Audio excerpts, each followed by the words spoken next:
अच्छा भैया। विजयी भव। जय शंकर की। जय शंकर की। जाओ कुंभ, विजयी भव। सारे दुश्मनों को धूल में मिलाकर लौटना। ऐसा ही होगा भैया, ऐसा ही होगा। और लक्ष्मण का शीश काटकर लंका में लेते आना। और किसी भी वानर को जीवित मत छोड़ना, समझ गए? किसी भी वानर को। रावण तो क्यों घबराता है? जाओ। देख, आज समर भूमि में शत्रुओं का काल आता है। शाबाश।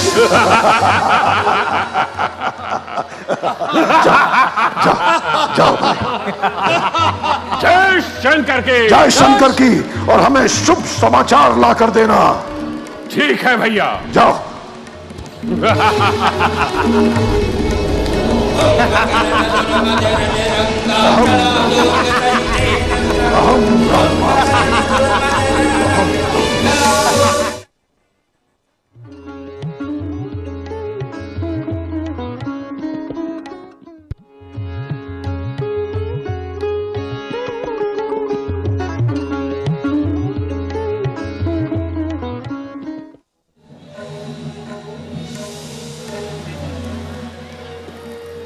कहाँ है, कहाँ है वह बनवासी चौकरे? कहाँ है?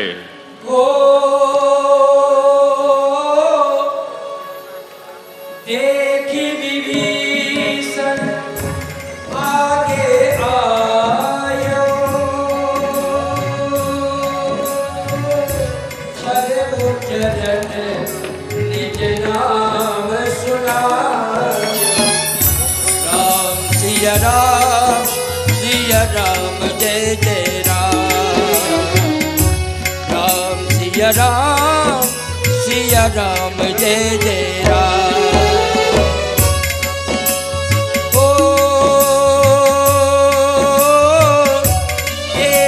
विभीषण आगे आयो,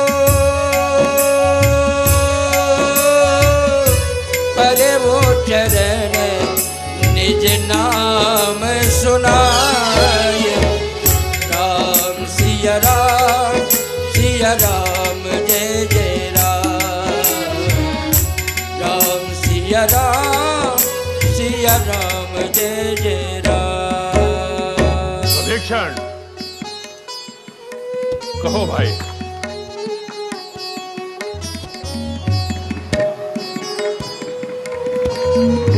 कहो भाई। कैसे हैं भैया? ठीक है। मुझे आशीर्वाद दीजिए ताकि मैं सदैव धर्म के मार्ग पर चलता रहूं। ये वरदान तो तुम ब्रह्मा जी से पहले पा चुके हो, किंतु अब मुझे लगता है धर्म के विरुद्ध किए गए अपने किसी कार्य को छिपाने की चेष्टा कर रहे हो। भैया, मैंने कोई भी कार्य धर्म के विरुद्ध नहीं किया। विभीषण, क्या धर्म, क्या अधर्म, इसकी व्याख्या देश और काल के अनुसार सबकी अलग अलग होती है। नहीं, सत्य एक ही है भैया। वो हर स्थान, हर काल में एक ही होता है।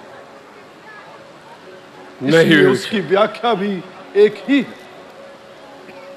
नहीं विभीषण, तुम जानते हो जीवन में कई बार ऐसा समय आता है जिसे हम धर्म संकट कहते हैं। जब यह निर्णय करना कठिन हो जाता है कि प्राणी का धर्म क्या है, उस समय प्राणी अपने संस्कारों के अनुसार धर्म निश्चित करता है। जैसे तुमने भाई, परिवार और देश को छोड़ना, त्यागना अपना धर्म समझा, और मैंने अपने भाई, कुल और देश के लिए प्राण न्यौछावर करना अपना धर्म समझा। नहीं भैया, मैंने उन्हें नहीं त्यागा। उन्होंने ही भरी सभा में मुझे ठोकरें मार कर निकाला। भैया, मैं तो उन्हें उनके हित की बात समझा, पराई स्त्री का हरण करना हमारा काम नहीं है। सीता को लौटा दीजिए, अधर्म का रास्ता छोड़कर धर्म के मार्ग पर। परंतु भैया ने मेरी एक भी न सुनी। बस कामवश उन्हें अपना अधर्म ही प्यारा था। इसमें मेरा क्या दोष है? उन्होंने ही मुझे लात मार कर निकाला। किंतु विभीषण, यदि शरीर के किसी भाग में दोष आ जाए या रोग हो जाए, क्या हमारी भुजा शरीर के उस हिस्से को काट फेंकती है? भाई भी भाई की भुजा होता है। तुमने रावण से अलग होकर उसकी भुजा ही काट दी। यदि इस रण में रावण की पराजय होती है तो उसका कारण केवल तू है। तो मैं उनकी पराजय नहीं,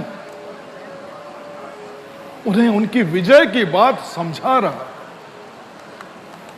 मैं उनके सम्मुख श्री राम से संधि का प्रस्ताव भी लेकर आया। परंतु भैया, उन्होंने मेरी एक भी नहीं सुनी। भैया, लंका का जो राज्य श्री राम ने मुझे समर्पित किया, वो मैं आपको समर्पित करता हूं। परंतु इस युद्ध को, इस संघर्ष को रोकिए भैया। असुर जाति को विनाश से बचा लीजिए।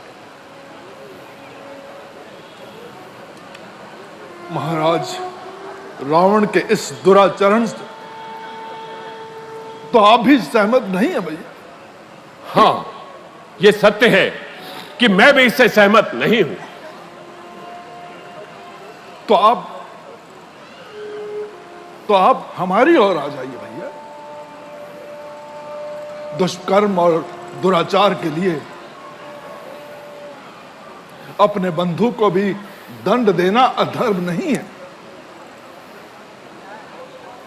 यदि इस समय आप उनका साथ छोड़ देंगे तो हो सकता है भैया रावण सही रास्ते पर आ जाए। इस समय यही आपका धर्म है। विभीषण, जिसे तुम धर्म कह रहे हो, उससे बड़ा अधर्म कोई नहीं है। आने वाली पीढ़ियां तुम्हें कितना भी बड़ा धर्मात्मा जाने या राम भक्त माने, किंतु अपने परिवार, कुल और देश से विश्वासघात करने के लिए तुम्हें कभी सम्मान पूर्वक नहीं देखा जाएगा। जिसकी शरण में तुम गए हो, जिससे तुमने मित्रता की है, अरे उन्हीं से कुछ आचरण सीखा होता। भरत सा भाई के प्रति त्याग देखा होता, लक्ष्मण सा भरत के प्रति, राम के प्रति सेवा और समर्पण देखा होता, तो आज ऐसा कलंक नहीं लगता तुम्हारे चरित्र पर। परंतु भैया, भरत और लक्ष्मण के पद चिन्हों पर चलने के लिए श्री राम जैसा आदर्श, मर्यादा पुरुषोत्तम जैसा भाई भी तो होना चाहिए। विभीषण, अच्छे के साथ तो सभी अच्छे हैं, किंतु क्या भाई भाई का कोई रिश्ता नहीं होता? यदि इस रण में रावण की पराजय होती है और रावण मारा जाता है, तो क्या उसके मृत शरीर के साथ उसका कोई भी भाई और उसका पुत्र नहीं मरेगा? क्या उसके मृत शरीर के चारों ओर उसके पुत्र और भाइयों उसकी शोभा नहीं बढ़ाएंगे? यदि रावण के मृत शरीर के साथ उसके भाई और पुत्र चारों ओर उसकी शोभा बढ़ा रहे होंगे तो ऐसा दृश्य देखकर देवता भी सर झुका देंगे। हे विभीषण, अब मैं काल के वश में हूं। मुझे अपने भाई के प्रेम और अपने देश के हित के लिए यह युद्ध करना है। तुम मेरे सम्मुख चले जाओ। ऐसा ना हो कि मैं प्रथम बार तुम पर ही कर बैठूं। जाओ मेरे भाई, जाओ।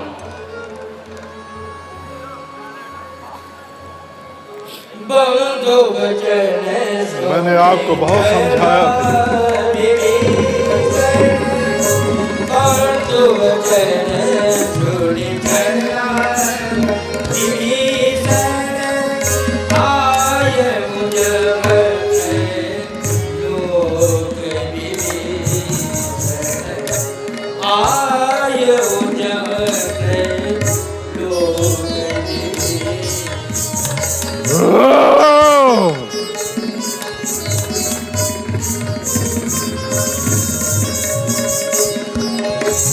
चलो।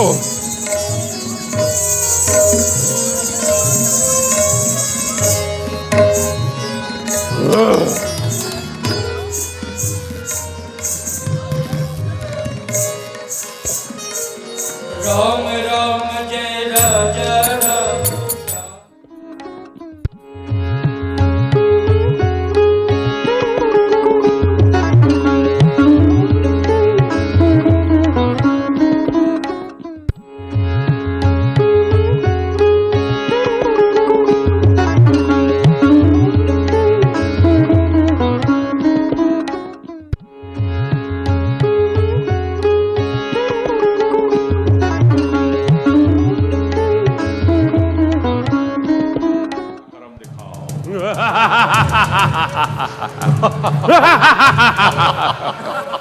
काल हूं, विकराल हूं, भयंकर हूं, काला हूं, जलाकर भस्म कर दूं, वो भयंकर ज्वाला हूं। विभीषण ने देखा कुंभकर्ण समीप आ रहा है। प्रभु राम से विभीषण जी ने निवेदन किया, नाथ भूधरा काल शरीरा कुंभकर्ण आवत रणधीरा। राम सिया राम जय जय राम। सिया राम जय। हे हनुमान जी,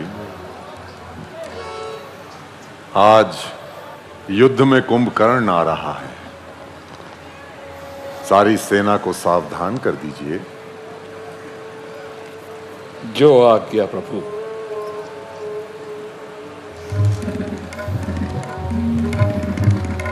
जाओ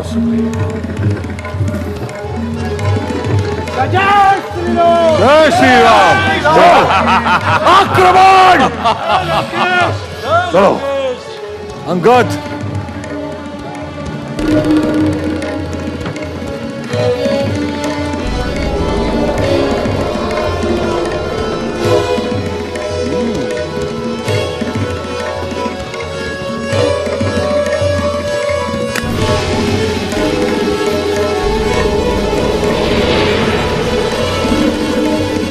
महाराज कुंभकर्ण की, महाराज कुंभकर्ण की, पवन पुत्र हनुमान की जय।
महाराज कुंभकर्ण की, महाराज कुंभकर्ण की।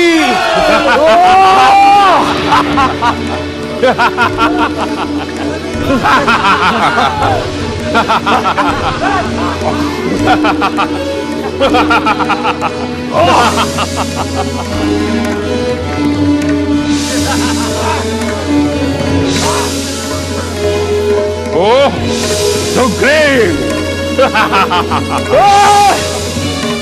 मैं छोड़ इस वानरों के सेनापति को।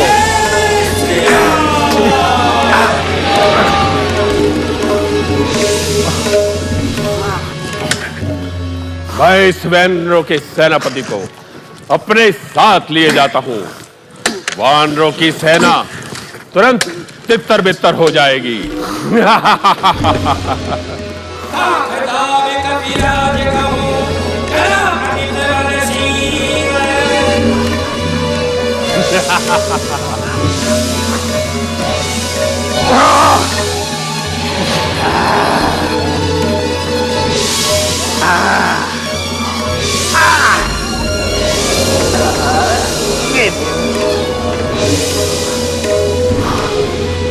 जय श्री राम, जय श्री राम।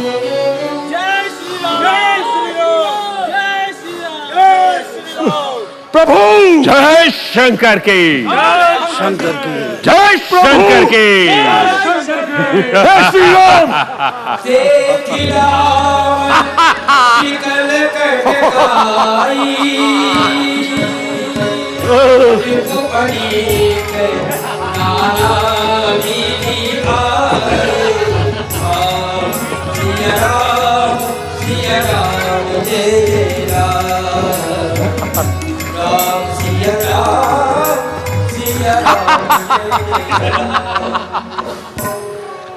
हे श्री राम, ये महाबली कुंभकर्ण तो पराजित नहीं हो पा रहा।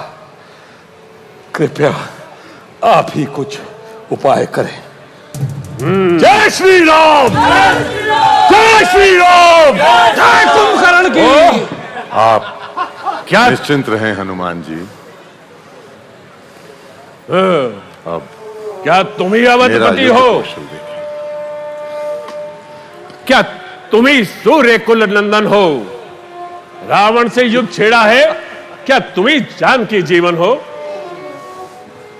ये नीलामुझ श्यामल शरीर रण मध्य उतरने योग्य नहीं। हे राम, तुम्हारी ये मधुर मूर्ति वध करने योग्य नहीं। हे कुंभकर्ण,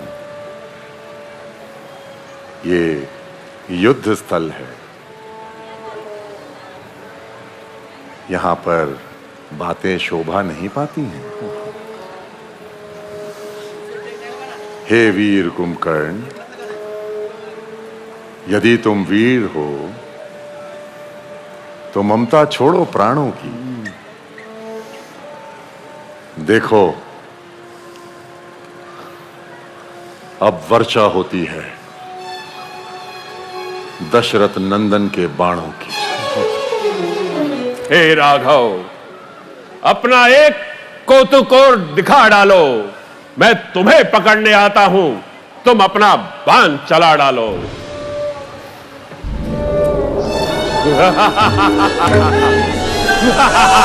जय कुंभकर्ण की जय श्री राम जय श्री राम जय श्री राम जय श्री राम जय श्री राम जय श्री राम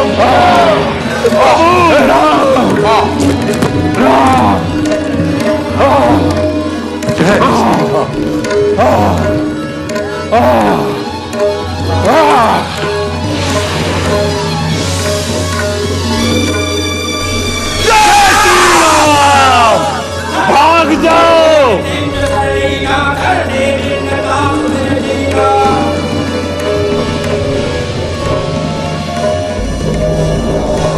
भगवान श्री राम ने विशाल कुंभकर्ण के खड़ जय श्री राम विशाल शरीर के टुकड़े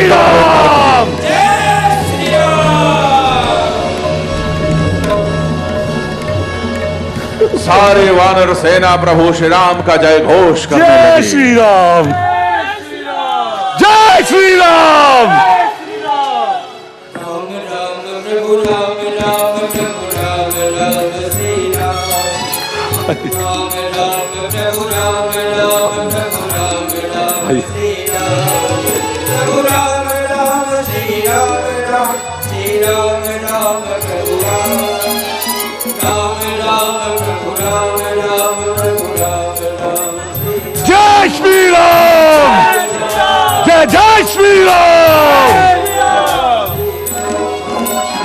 राम राम प्रभु राम राम प्रभु राम राम श्री राम। बोलो सियापति रामचंद्र भगवान की जय।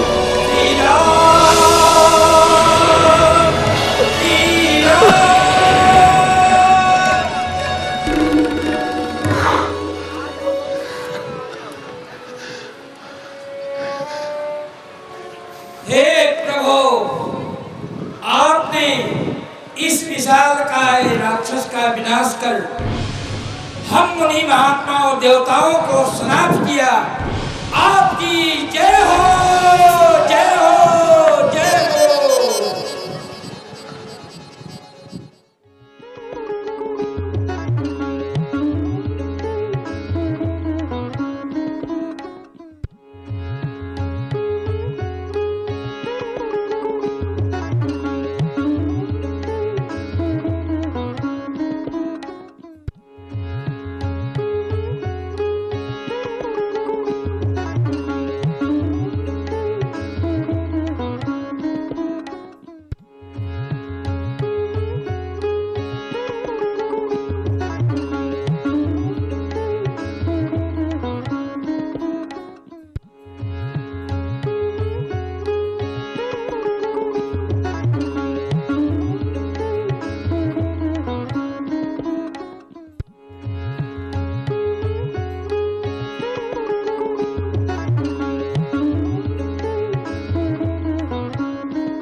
मंदोदरी उन्हें समझाने का प्रयत्न कर रही थी।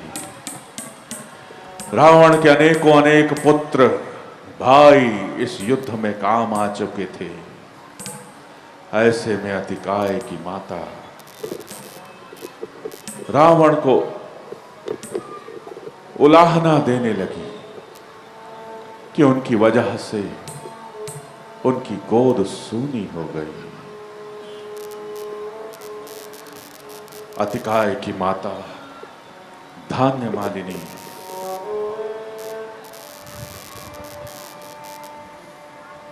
महाराज रावण से विनती कर रही है, उन्हें उलाहना दे रही है कि आपके कारण लंका विनाश की ओर जा रही है। अनेकों अनेक पुत्र सखा भाई मृत्यु की गोद में समा गए हैं।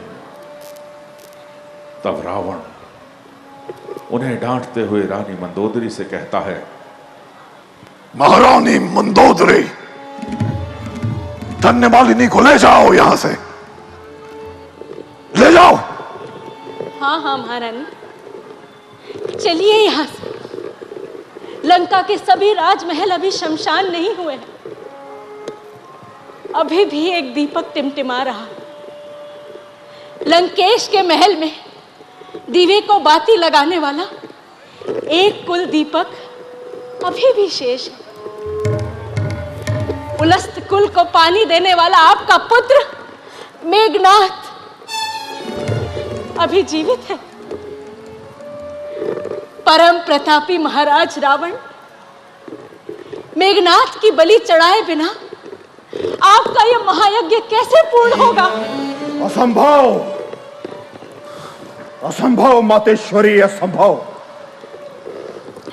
जो मेघनाथ की बलि चढ़ा दे ऐसा वीर अभी तक इस ब्रह्मांड में जन्मा नहीं है। ना ही इस धरती पर, ना ही धरती के नीचे पाताल लोक में, और ना ही धरती के ऊपर अंबर में स्थापित देवलोक में ऐसा बलशाली है जो देवता जो मेघनाथ की बलि चढ़ा दे। ऐसा कोई भी नहीं है जो इस कृत्यतापूर्ण कार्य को कर सके। और ये क्या मातेश्वरी, ये क्या? लंकाधिपति रावण और देवताओं को हराने वाले शूरवीर भ्राता अतिकाय की माता की आंखों में अश्रु? नहीं, ये शोभा नहीं देते मातेश्वरी, शोभा नहीं देते। मां का हृदय केवल मां का हृदय होता है, फिर चाहे वो किसी शूरवीर की मां ही क्यों ना हो। अब आप पुरुष इतने भी अत्याचारी ना बने कि एक मां से अश्रु बहाने का अधिकार भी छीन ले।